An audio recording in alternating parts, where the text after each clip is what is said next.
fun. Good luck, guys. Quiet on set, sorry.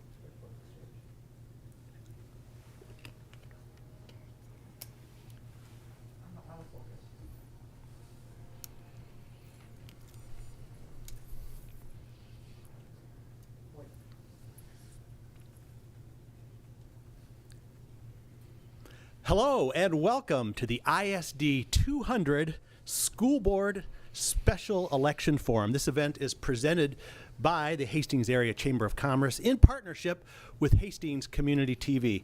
I'm John Hunt with Smead Manufacturing, and I'll be your moderator this evening. Tonight we're going to hear from candidates running for one open seat on the ISD 200 School Board. Now, this event is being recorded live and airing on Hastings Community TV, their YouTube page, where it will be available also afterwards, as well as on the Hastings Chamber of Commerce website. You can also watch it on cable channel 14 SD and 799 HD. So let's hear the rules. All questions have been submitted from community members and were reviewed by a committee. They were categorized and narrowed down to 6. These questions were not provided to the candidates prior, so candidates, if you need a question repeated, just please feel free to ask. Also, please remember, this is a forum, not a debate, so interruptions are not allowed. Everyone will be given 1 minute for introductions, a minute to answer the questions, and 1 minute for a closing statement. We'll alternate with who answers the questions first, and our timekeeper will indicate when there's 15 seconds left with a yellow sign and when to stop by holding up a red sign. Now, as the moderator, I am kind of a nice guy, but I'm allowed to cut the candidates off if they go over their time, so please don't do that. Before we get started, the Hastings Chamber of Commerce and HCTV would like to thank all 3 of you candidates for participating in this event. So let's begin with the opening statements. Todd Coleman will start with your opening statement, followed by Pam Onens and Mark Zuzik. Mr. Coleman, you have 1 minute for your opening statement and can start when you're ready. All right, great, thank you. My name is Todd Coleman.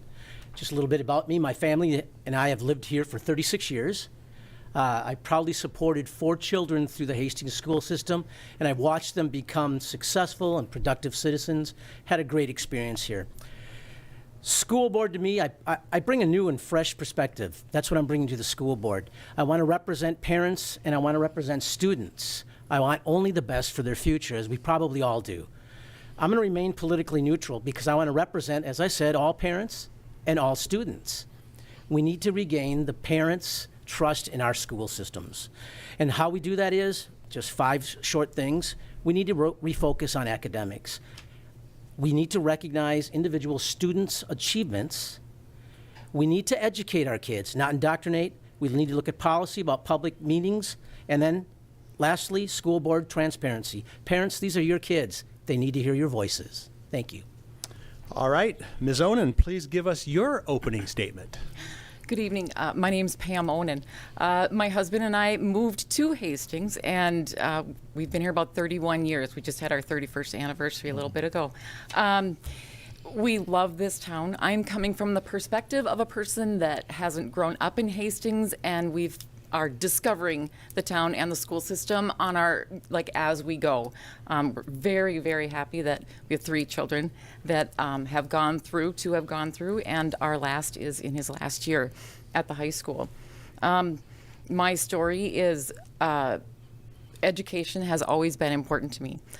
In high school, I wanted to go to a school that had tuition, and I couldn't afford it, so I worked after school to pay for the tuition for high school.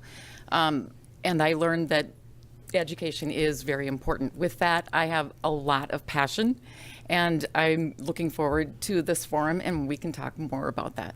Thank you. Thank you. Thank you. And Mr. Zuzak, your chance for your opening statement. Thank you. And hello, everybody. My name is Mark Zuzik. I am a lifelong resident of Hastings. You know, school boards put the public in public school, and so regardless of whether it's Pam or Todd or I, the most important thing is that we're going to join this community and represent this community at the school board level. Please understand that I have been a parent, I am a grandparent, and I am an active volunteer. I have been a teacher, a coach, a principal, and a superintendent I've earned many awards and recognitions for my service. I have compassion for all children. I have the knowledge, training, and experience in school operations, in school law, and in school finance. And tonight I urge you to listen closely to our answers and understand that these are uniquely challenging times, and consider whom among us is the most well-prepared. Thank you. And thank you, candidates, for those opening statements.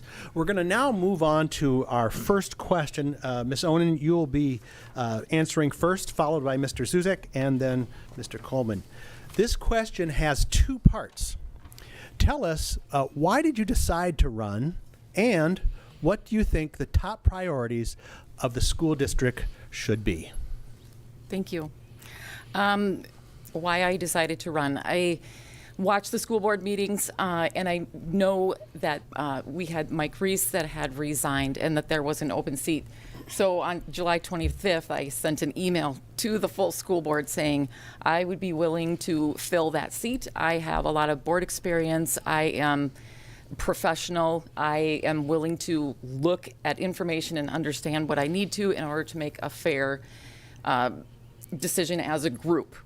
That then spurred, I think, more conversation with the board, and now we're here at an election, which I think is a really good idea. I think, so that was why I decided to run. Can you remind me of the second part? Yes, the second part is, what do you think the top priorities of the school district should be? Yeah. Top priorities of the school district, basically, it's have the buildings and the space and the materials that we need so that we can educate the kids, and make sure we are paying attention to how much the kids are learning and have they met their goal. Thank you. All right, Mr. Zuzek, you're up next. It's, why did you decide to run, and what do you think the top priorities of the school district should be? So the reason I decided to run is I really believe in strong governance, and I understand the role of the school board. I've operated a school board, I've operated a district, and what matters most to me is solid, strong governance, good fiscal management. I've got 5 things that are important to me. One is that the students are at the heart of everything I think, feel, and believe. The second thing is that we need to be fiscally responsible. The third thing is to have a broad vision and to be creative. The fourth thing is to support all students, staff, and families. And the last one is that I intend to lead with both experience and compassion. I resonate most strongly with the district in regard to their beliefs about fiscal responsibility and teaching all children and celebrating our successes as a district. Thank you. All right, and Mr. Coleman, again, why did you decide to run, and what do you think the top priorities of the school district should be? Well, I'm going to reverse that answer a bit, because the priorities that I think are important are why I ran for, or I am running for the school board. I have in front of me some data from the Minnesota Department of Education on proficiency in some of the core areas that we need to teach our children: math, reading, science. Hastings, Minnesota, since 2017 to 2021 is almost 25% less on meeting the minimum standards or exceeding them in math, about 15% on reading, and about 18% on science. We need to focus on academics. The priorities are right there in front of us. We need to use these proficiency numbers to say, where are we at? How are we measuring the success of our students and moving them to the next level of education and then graduating them?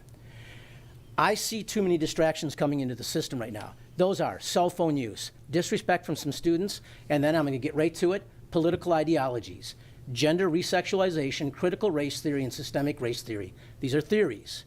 We need to get back to educating our students. Once again, we need to take a look at this. Thank you. All right, we're going to move on now to our next question. Mr. Zuzek, you're going to answer this one first, followed by Mr. Coleman. So, Mr. Zuzek, as a school board member, how would you address parents' concerns regarding curriculum?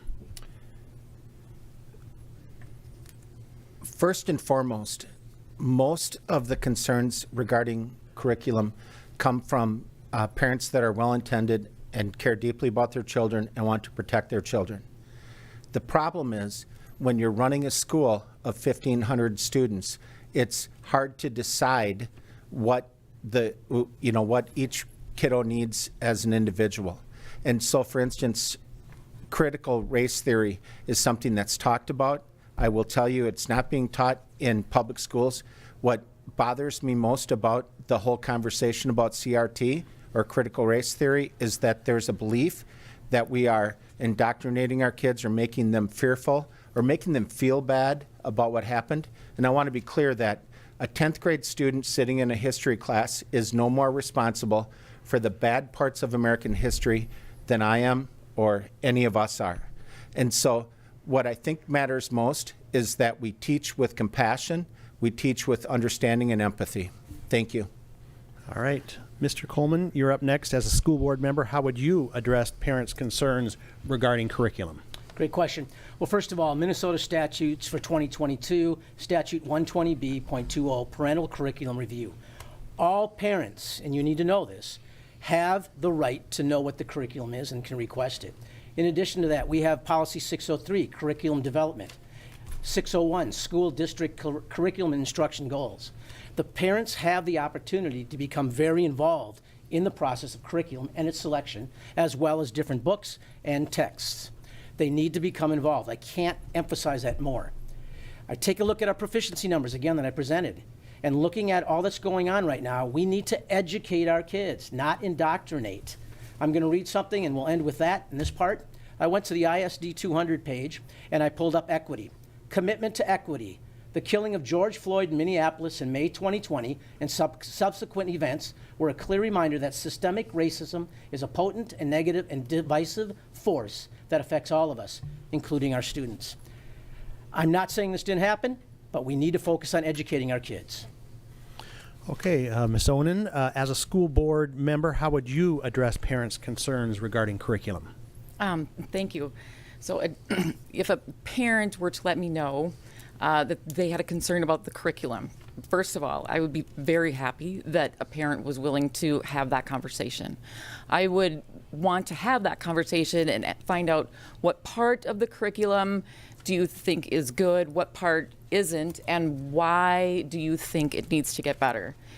And then once we have that conversation, then it would go to the department chair of whatever subject, and we would have that conversation with or without the parent. I probably would ask the board what would be appropriate.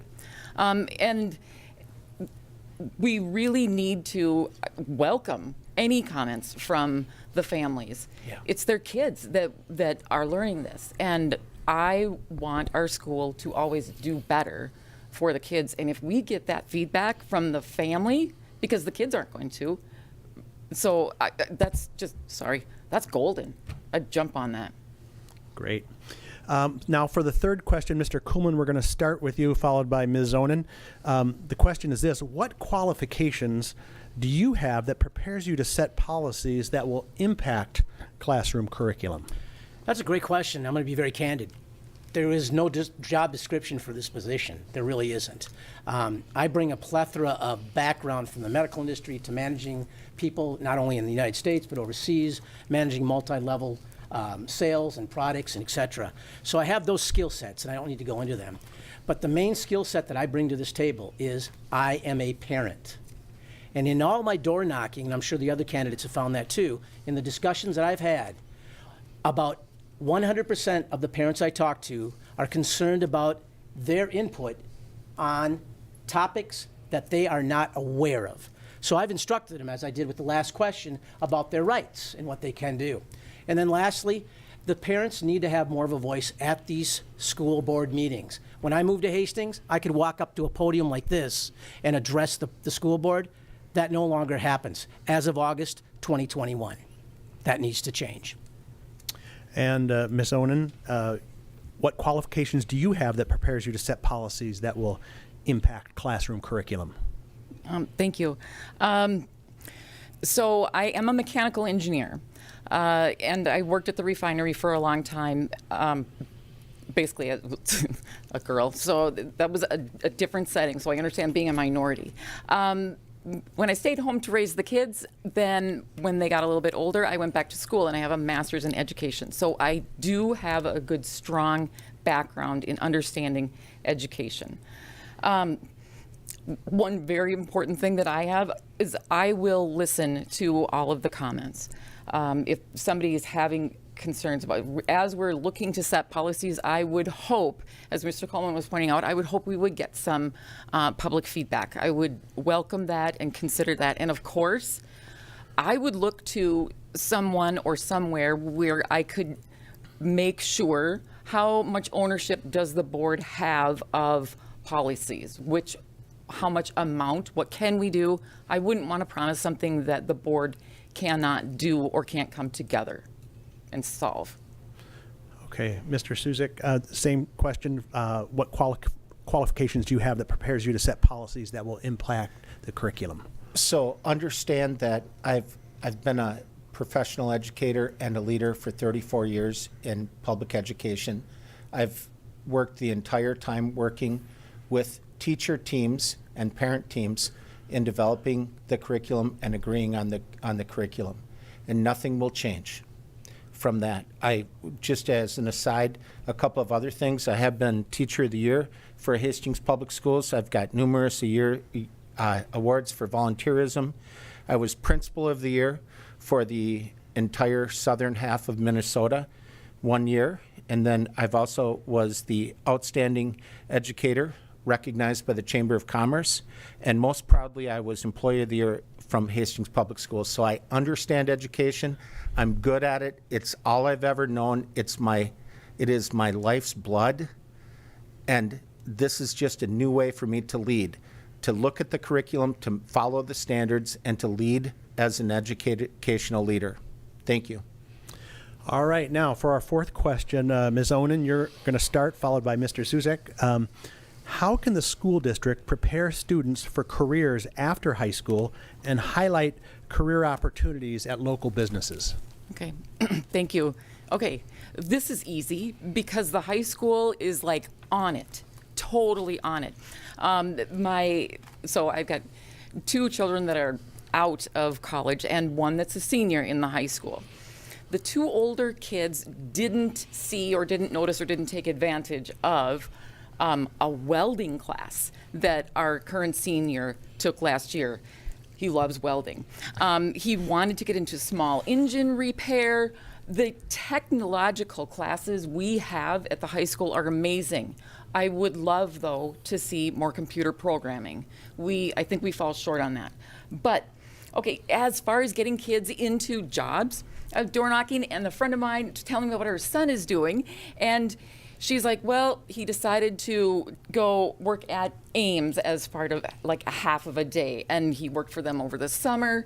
This school prepares our kids in school and out of school and supports that entire cycle for our kids to be successful. Thank you. All right, Mr. Suzik, same question. How can the school district prepare? Thanks, John. I think most of the listeners and viewers probably don't know that there's 5 different ways that kids can earn college credit while they are students at Hastings High School. That's phenomenal, and it's frankly second to none. And remember that our graduation rate is 95.6%, which is in the top 10% of the state. I've worked closely with the Dakota County Technical Center, Inver Hills Community College, Metropolitan State, and the University of Minnesota to develop career pathways. As the superintendent of 917, which operates throughout Dakota County and serves 9 different districts, we develop career pathways in lots of different areas like auto mechanic, computer programming, and there's a career related to foods and food industries. There's careers in regard to construction and trades. The easiest program, and just the low-hanging fruit, if you will, for Hastings Public Schools is to develop a teacher prep program. More about that later. I'm excited about it. And Mr. Coleman, same question. Well, I got to tell you, I don't know who all got this in the mail, but we did. This is great news. It's called Raider Pride. And on a really positive note here, in one section it really caught my eye. It says in 2021, over 3,000 students enrolled in career preparation and academic options. And these are some of those options they had. College in the schools, career and technology ed, advanced placement. I'll tell you what, when I went to college many years ago, we didn't really have any placement direction in that college at the time. So you got done, you created a resume, and you went out and started applying for jobs. What I like that they're doing here in the school, and I saw it in my kids, and this is one of the things that attracted us to Hastings 36 years ago, was the diversity of what the school offered. We're a rural community. So of course we're going to cater to those kids that are extremely high achievers, but then we have a difference of those that want to be hands-on. They want to be in the labor market, they want to be in the trades market, that type of thing. I think we cater to that well, and hats off. Let's continue to grow that. All right, for our fifth question, Mr. Kuhlman, you're going to start this one, followed by Mr. Suzek. Aside from monetary donations, how can local businesses best support the school district? Well, let's tailgate off of that last question, and one of it is offering career hands-on opportunities right in our own community for these kids that, like you talked about, welding. There's got to be some machining places, which there is, and I know one in particular, that perhaps they could set up an internship there. Or there may be an opportunity at the local paper or at the TV station or whatever it might be for those kids that want to pursue a specific type of career path or have an idea. And what better way to do it than to have the local communities offer an opportunity to do that right here in town. And it can't hurt recognizing their name, a little marketing maybe, and bring more people to their business. Great. Mr. Suzek, how can businesses best support the school district? Yeah, Todd, I think your answer was frankly fabulous, so well done. I would just add just a couple of things to it, is that we need to have some careers for people that are very diverse in their interests. So, for instance, as odd as it seems, we've got several hairstylists in town that could work with the beautician trades, and that is an area of careers that a lot of people are interested in. I also think that there are opportunities for people with a college prep program that would intern during part of their school day and go to those different opportunities. The thing I will say, though, in a 7-period day, there are many, many kids that would love to have 8 periods in a day or 9 periods in a day because they want to get as much done as they can at school and to be part of the culture. So thank you. And Ms. Onen, how can local businesses best support the school district? Okay, thanks. Well, this is another easy one because, I think we're doing really good. The high school especially, they've got the Career Center. And you can walk into the Career Center. There will be postings about different jobs. And then on another part of the room, there's all sorts of information about different colleges that will be coming and visiting. I think there's an event coming up for careers. Anyway, so kids can go into the Career Center when they have time, take a look. They can talk with the person who works in the Career Center and get some information. Other than that, it's just the half-day working. I would like to see a little bit more. I don't see a whole lot of kids like working at. We've got the beautiful Arts Center downtown. I was kind of hoping to see a little bit more of the interest from the kids because the music departments in the high school are so good. I'd like to see them kind of keep going that direction. We've got a great town. Thanks. All right, now we're going to move on to our sixth and final question. Mr. Suzek, you're going to start, followed by Ms. Onen. How will you work to support the administration and educators in meeting the needs of an increasingly diverse population of learners? Thank you, John. So, leading with passion, I will comment that diversity, equity, and inclusion have been a hallmark of my career for all of my career. I've attended over 1,000 meetings with parents and families regarding their children and their child's individual needs. For the last 3 years, I supported the safety and unique needs of students from 9 different districts that were all very unique kids, the highest needs kids in Dakota County. I am deeply concerned that there are groups that do not support the safety and belonging of needs of all children. You cannot teach all children unless you can teach each child. All means all. The 3 highest causes of death among children 14 to 21 are gun violence, suicide, and fentanyl poisoning. this is where we have to assert a lot of energy for mental health. Thank you. Ms. Onen, do you need me to repeat the question? Or? Yes, please. Yes, so how will you work to support the administration and educators in meeting the needs of an increasingly diverse population of learners? Okay, good.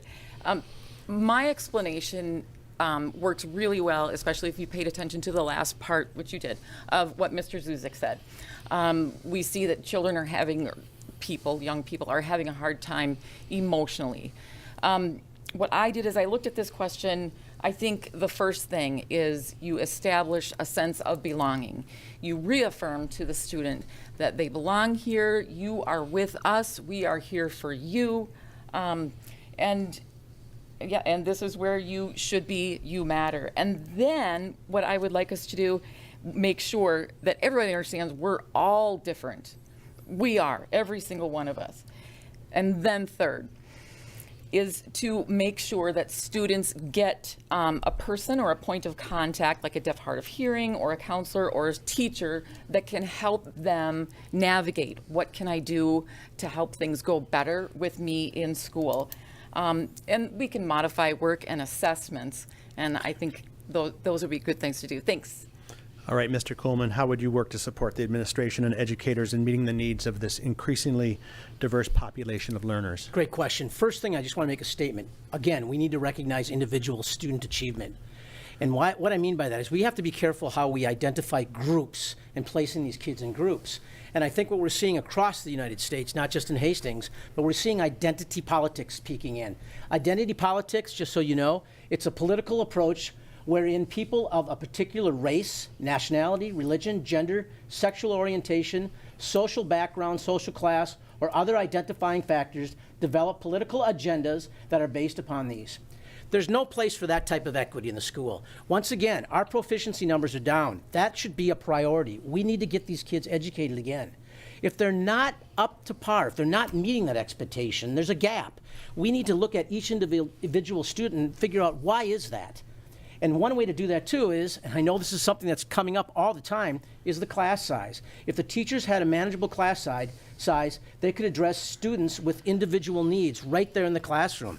Once again, we need to focus on educating math, reading, and science in our schools. Thank you. All right, thank you, candidates. That concludes the question portion of this forum. We're going to move now into our closing statements. You'll have 1 minute for your closing statement. Now, this is your minute to say whatever you'd like. And Ms. Onen, we're going to start with you, and you can begin when you're ready. Yeah. I was hoping I wouldn't have gone first. Okay. Take your time. 1 minute. You get 1 minute. All right. Now you have 50 seconds. Don't Just start. All right. Thank you. I think I have three really good qualities. I'm practical, I'm passionate, and I am professional. I am practical. I'm not going to ask for the world. I know, as I am a taxpayer, we cannot ask for more money than people can give us. We need to be practical. I am passionate about the kids. I'm myself a teacher. I really want every student to be able to experience the joy of learning, and if there's something we can do for them, I want us to do that. I am professional. I'm an engineer and a math teacher. When it comes to numbers and making tough decisions, I look at the data, I look at the numbers, we look at the trends. That is a professional way to do things. You don't get in so many arguments. I think I would be a very good person to be on the board. I can understand everybody else's points of view. I listen to anybody's point of view. And the consensus must come from a combination of all of those things. Thank you. All right, Mr. Suzik, you are up now for 1 minute on your closing statement. Thank you, John. Thank you to the citizens of this community that have entrusted me to teach their children, to be a principal for their children, and to be a superintendent that led multiple districts. I understand the relationship between federal regulations and state statutes and how they affect school policy, procedures, and operations. I am the only one that is running for this school board position that has operated a budget of $50 million for public education and served the needs of the kids with the greatest challenges throughout Dakota County. I have deep compassion for all children.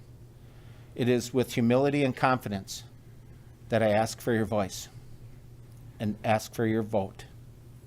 Thank you. And Mr. Coleman, your closing statement. Absolutely. You know, when I look at politics and what's going on across the nation, we hear a lot of rhetoric going on, and it's time to act on the rhetoric. And once again, these are your children. They need to hear your voice. Parents need to become more involved. I don't have some of the experience that maybe the other candidates do, but I'll tell you this. I'm going to bring a fresh perspective to this school board. I'm going to listen. I'm going to be participating, but at the same time, I'm going to stand up for what is right, what is truthful. And we all do. We want the best for the future of these kids. You know, we need to focus on the academics, like I've been saying throughout this whole forum. We need to recognize each individual student, all students, not just the high achievers, but all. We need to educate. We need to take politics and ideologies and set them to the side. Let that be a discussion at home. In addition to that, I really think we need to do more with making the public aware and hear their voices at the meetings. If you've liked what you've heard tonight, you can get a hold of me and send me an email at tacoleman200@gmail.com. TA, my last name, Coleman, 200@gmail.com. Thank you. All right, and that concludes tonight's forum. We want to thank all of the candidates for participating tonight. This special election forum for an open seat on the ISD 200 School Board was brought to you by the Hastings Chamber of Commerce and Hastings Community TV. The recorded version of this forum will be on the Hastings Chamber website and on the Hastings Community TV YouTube channel. The rest is up to you all. Be sure to vote on November 8th. Have a great night.